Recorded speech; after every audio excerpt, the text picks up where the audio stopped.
23 minutes before 11 o'clock. Thank you for tuning in. This is the 70th anniversary of the turning point in World War II when the good guys started winning finally. The battle, the invasion of Normandy, we know it as D-Day, 70 years ago. If you were 16, 17, 18, 19, 20 years old back then, you remember the day well. If you're a man or a woman. And all sides lost lives on that day. And let's talk about it a little bit. We have some information I want to share with you as we remember, and I've got some sound bites from some of those who served, who were on those beach landings that we know so well. If you've ever studied it at all, I'm sure you're very familiar with it. I hopefully have been able to find some things you might not have known about, but we'll start off with some things you know probably pretty well. If you, by the way, served in World War II, thank you. If you'd served, period, thank you. If you were on the beaches on D-Day, my goodness, what you went through and what you've had to carry with you all of your life.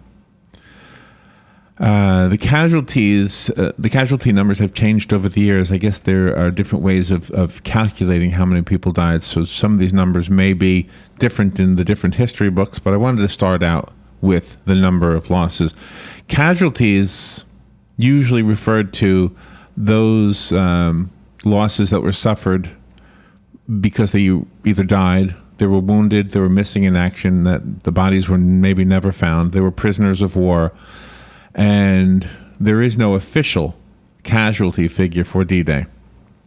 Under the circumstances, accurate record keeping was difficult. For example, some troops who were listed as missing may actually have landed in the wrong place. They may have rejoined their parent unit later on, and lots of things that could have gone wrong to cause some of the problems. One of the pieces I was watching yesterday, Robin, to prepare for this, the water was deeper than they thought it was at one point, and they lost a Jeep. The driver of the Jeep had, well, I don't know if he survived, but he survived that moment. Yeah. But the Jeep under the water, I don't know if it's still there or not. In April and May of that year, prior to D-Day, the Allied forces lost nearly 12,000 men and over 2,000 aircraft in the operations that paved the way for the day we're remembering today. The Allied casualty figures for D-Day have generally been estimated at 10,000, including 2,500 dead. Broken down by nationality, the usual D-Day casualty figures are about 2,700 British, 946 Canadians, and 6,603 Americans. My gosh. Huge. My gosh. Recent research by the U.S. National D-Day Memorial Foundation has achieved what they consider to be a more accurate and much higher number. The figure for the Allied personnel who were killed on D-Day, they've recorded the names of individual Allied personnel killed on June 6, 1944 in Operation Overlord, as you know, was the name before we began calling it D-Day.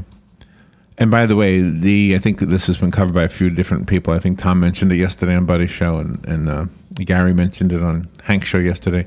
The D really just stood for the word day. So tomorrow would be D+1. Yesterday would have been D-1. Mm-hmm. Whatever day they decided to do it, rather than having to change all of the plans, everybody knew that D+1 would mean the day after D-Day. D-1 meant the day before.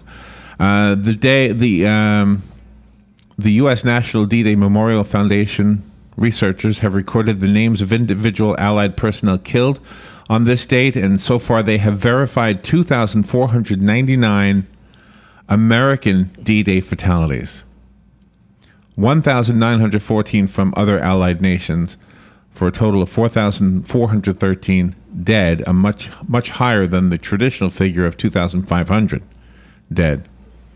Further research may mean that these numbers will increase even more in the future. The details of the research will be available at the Foundation's website, which is www.dday.org, D-D-A-Y.org, no hyphen. Casualties on the British beaches were roughly 1,000 on Gold Beach and the same number on Sword Beach. The remainder of the British losses were among the airborne troops. Some 600 were killed or wounded. 600 more were missing. 100 glider pilots also became casualties. It goes on and on.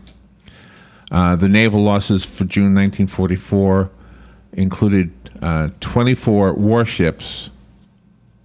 These are the German losses. Oh, gosh. 35 merchantmen auxiliaries are sunk, and for a further 120 vessels.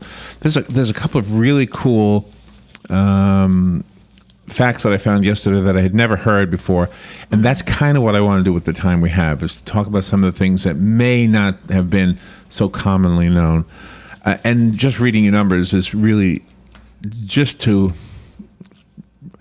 re-emphasize the importance of this, the importance of the success of this. There's no guarantee. There was no guarantee that this was going to be successful, but it was.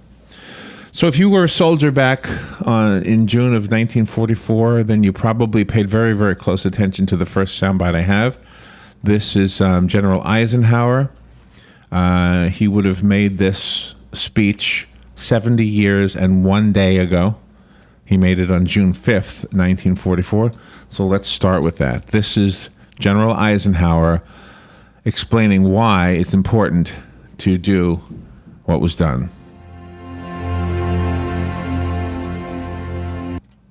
Soldiers, sailors, and airmen of the Allied Expeditionary Force, you are about to embark upon the great crusade toward which we have striven these many months. The eyes of the world are upon you. The hopes and prayers of liberty-loving people everywhere march with you. In company with our brave allies and brothers in arms on other fronts, you will bring about the destruction of the German war machine, the elimination of Nazi tyranny over the oppressed peoples of Europe, and security for ourselves in a free world. Your task will not be an easy one. Your enemy is well-trained, well-equipped, and battle-hardened. He will fight savagely. But this is the year 1944. Much has happened since the Nazi triumphs of 1940-41. The United Nations have inflicted upon the Germans great defeats in open battle, man to man. Our air offensive has seriously reduced their strength in the air and their capacity to wage war on the ground. Our home fronts have given us an overwhelming superiority in weapons and munitions of war, and placed at our disposal great reserves of trained fighting men. The tide has turned. The free men of the world are marching together to victory. I have full confidence in your courage, devotion to duty, and skill in battle. We will accept nothing less than full victory. Good luck, and let us all beseech the blessing of Almighty God upon this great and noble undertaking. Wow, put yourself in the shoes of the soldiers. Put yourself in the shoes of the parents of those soldiers. Yeah. You're hearing that, and your heart drops. Your heart drops. You know that this is a mission that must be done. You know that a good number of soldiers are not going to come back. You know it. The person most credited with drawing up the original plans for D-Day was Lieutenant General Frederick Morgan. He was the head of the initial planning. He knew that the final leader would have to be American, due to the fact that the American troops would make up 75% of the ground forces. Gosh. Lieutenant General Frederick Morgan was Chief of Staff to the Supreme Allied Commander. He made and named the post for himself and named it COSSAC, COSAC for short. Chief of Staff of the Supreme Allied Commander, in other words. He was later succeeded by Lieutenant General Walter Bedell Smith when Eisenhower became Supreme Allied Commander. And then Morgan became Smith's deputy. The original planned date for D-Day was May 1st, of 1944. The date was chosen in May of 1943 by both the British and the U.S. But Cossack Morgan knew he needed longer to get the supplies together, and 156,000 men, 18,000 were paratroopers behind enemy lines, were participating in this. Gosh. Instead of attacking and capturing well-defended ports, they decided to tow 2 prefabricated harbors across the channel. Wow. The harbors were codenamed mulberries. Each one of those mulberries consisted of 73 concrete blocks, the size of the port of Dover.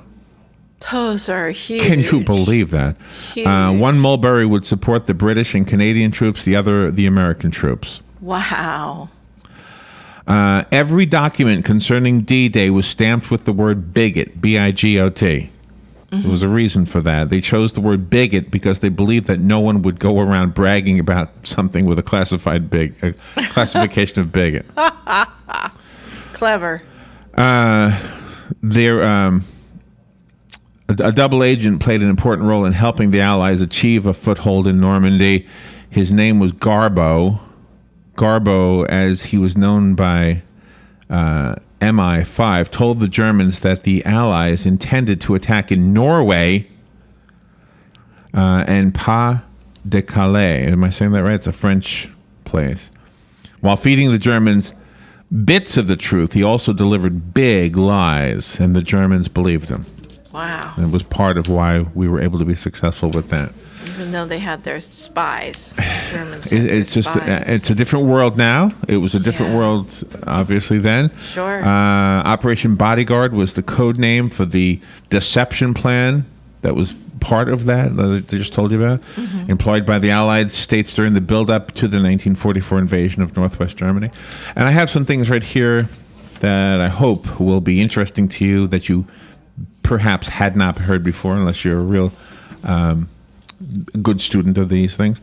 A war photographer by the name of Robert Capa, who said, if your pictures are not good enough, you aren't close enough, landed at Omaha Beach on D-Day with the soldiers. He took more than 100 photographs. When the film was sent to London to be processed, a darkroom technician dried it too quickly, melting the emulsion. Oh, no. There were some that survived, fewer than a dozen, though, that were actually usable. Oh. But those less than a dozen photographs did tell the story of Omaha Beach, and they went on to become historical photographs. Oh, my gosh. He, by the way, in his efforts to always be very, very close to the action as a photographer, he died in 1954. He stepped on a landmine in Indochina. Oh. He went there for that conflict in 1954. In the weeks before D-Day, British intelligence was concerned about crossword puzzles. Have you ever heard this story? No. The London Daily Telegraph's recent puzzle answers had included the word Overlord and the word Neptune. These were the code names for the overall operation and the landing operation. Oh, gosh. Utah and Omaha, the 2 American invasion beaches, were also in the crossword puzzle. And Mulberry, the code name for the artificial harbors that I just told you about, also in the crossword puzzles. Oh, my. Agents interrogated the puzzle maker, a guy named Leonard Daw. It turns out it was just a coincidence. At least that's what they concluded. Really? How strange is that, huh? Wow. How strange is that? Very coincidental. Very strange. The word bigot, by the way, was part of a reversal of designation. Bigot starts with B-I-G, and to reverse B-I-G is G-I-B, and that was used on the papers of those traveling to Gibraltar for the invasion of North Africa in 1942. Oh, that makes sense. Which is partially why they called them bigots, but mostly I guess to prevent people from bragging about being one. Yeah. The Allied effort to fool Hitler about the invasion was codenamed Fortitude, and it was nearly as elaborate and detailed as the invasion itself. The Allies went so far as to parachute dummies that had firecrackers on them that exploded on impact. Oh, that I had heard. You've heard that before. They landed, if you want to say that, behind enemy lines. It was a diversion under an effort codenamed Window. Allied airplanes dropped strips of aluminum foil cut to the length that corresponded to German radar waves. Have you heard that one before? No, not heard that. And that effect created phantom fleets of bombers out of thin air. And it confused the Germans. Keep monitoring those radars. How clever is that? Among those who landed at Normandy on D-Day were J.D. Salinger, who went on to write Catcher in the Rye after the war. Teddy Roosevelt Jr., the president's son, who died of a heart attack a month later. Oh. And Elliot Richardson, an attorney general under President Richard Nixon. Oh, my gosh. Among others. Golly. D-Day secrets were almost exposed in Chicago. I know I told you this one yesterday, Robin. A package from Supreme headquarters in London arrived at Chicago at a mail sorting office just a few months before D-Day, was accidentally opened. Now, this is suspicious to me. Yeah. Its contents, including the timetable and the location of the invasion, may have been seen by more than a dozen unauthorized people.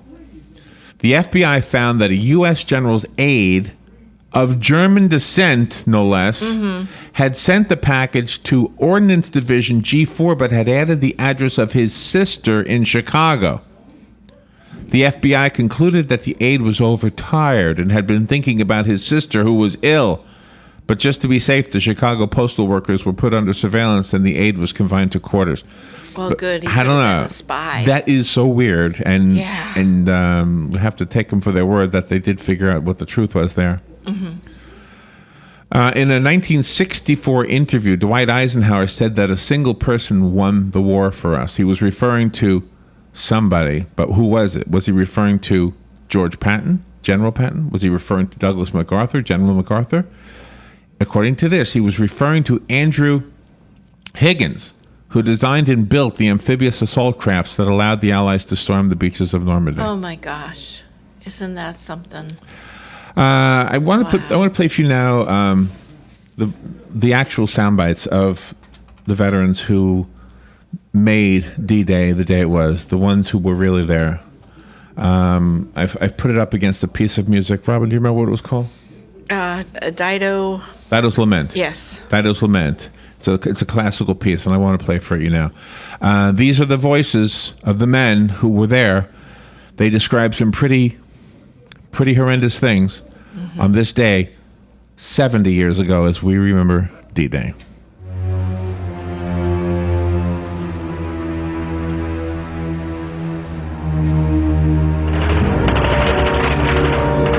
And Sergeant Clarence Robeson knelt down and started praying with his rosary beads, and a machine gun on the bluff in the zigzag trenches cut him in half. But I mean, really cut him in half. I've seen men with big pieces of shrapnel going through their stomach and their guts coming out, you know. When I come up, Zappa Costa hollered, I'm hit bad. And I wasn't too far from him, maybe 10 feet, and I started towards him, and the water was full of blood around him. And he suddenly just went down. And I didn't see him anymore, and I said, God, I gotta save myself. And I looked back, I was in front of the ramp then. I looked back and everybody come off was just dropping in the water. The machine gun was just cutting them down, and the noise and the excitement was just unreal. And that's where I saw the smoke and fire. It looked like dead bodies. I couldn't see too well. And I dropped back down and I said, Captain, I don't see any holes in that beach. It looked like bodies now. And he said, I think the whole cliffs must be on fire. And he said, well, something's wrong.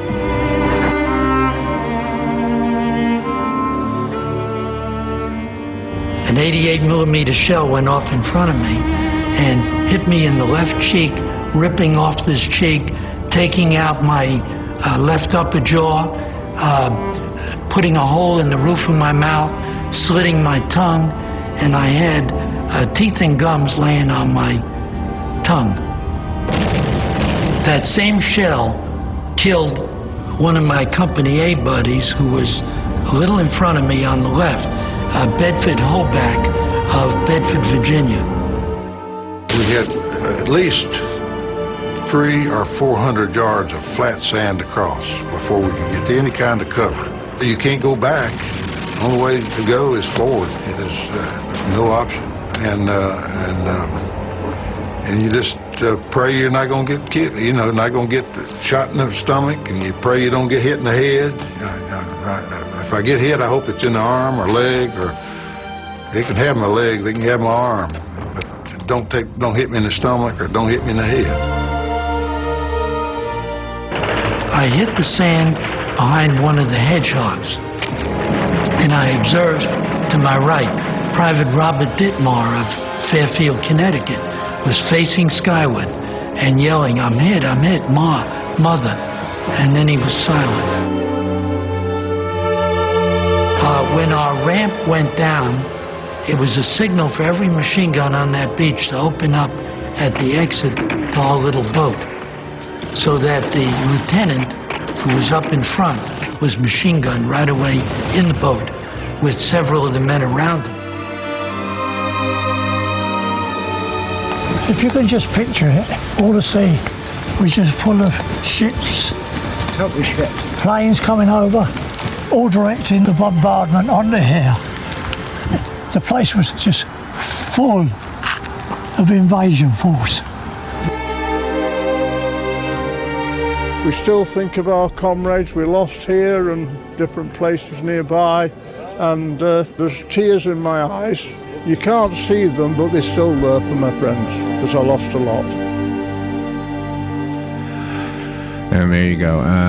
That's not much, but that's what we can do on this day, is remember the contributions of those veterans who served us 70 years ago today, and we stand and salute you. Thank you for what you did for us, and this community remembers. Yes, we do. And this radio never station forget. remembers.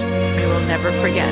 All right, we need to move forward. Joe Martone calling in just a little bit, and we'll find out more about what's going on down in Bellevue, because we have the freedom to live and the freedom to build water parks because of the contribution of those very men right there.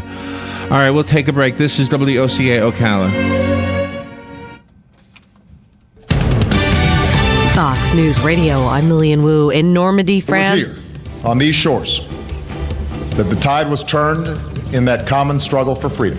The Commander-in-Chief saluting D-Day veterans at a ceremony there. Among those returning, Clint Riddle, formerly of the 82nd Airborne Division. I don't have the attitude that I won the war, but I done my job, and I would do it again if I had to. Riddle, now 93 years old, saying he's the last known survivor from his company. Fox Radio Simon Owen in Normandy, where 9,387 Americans are buried at the American Cemetery.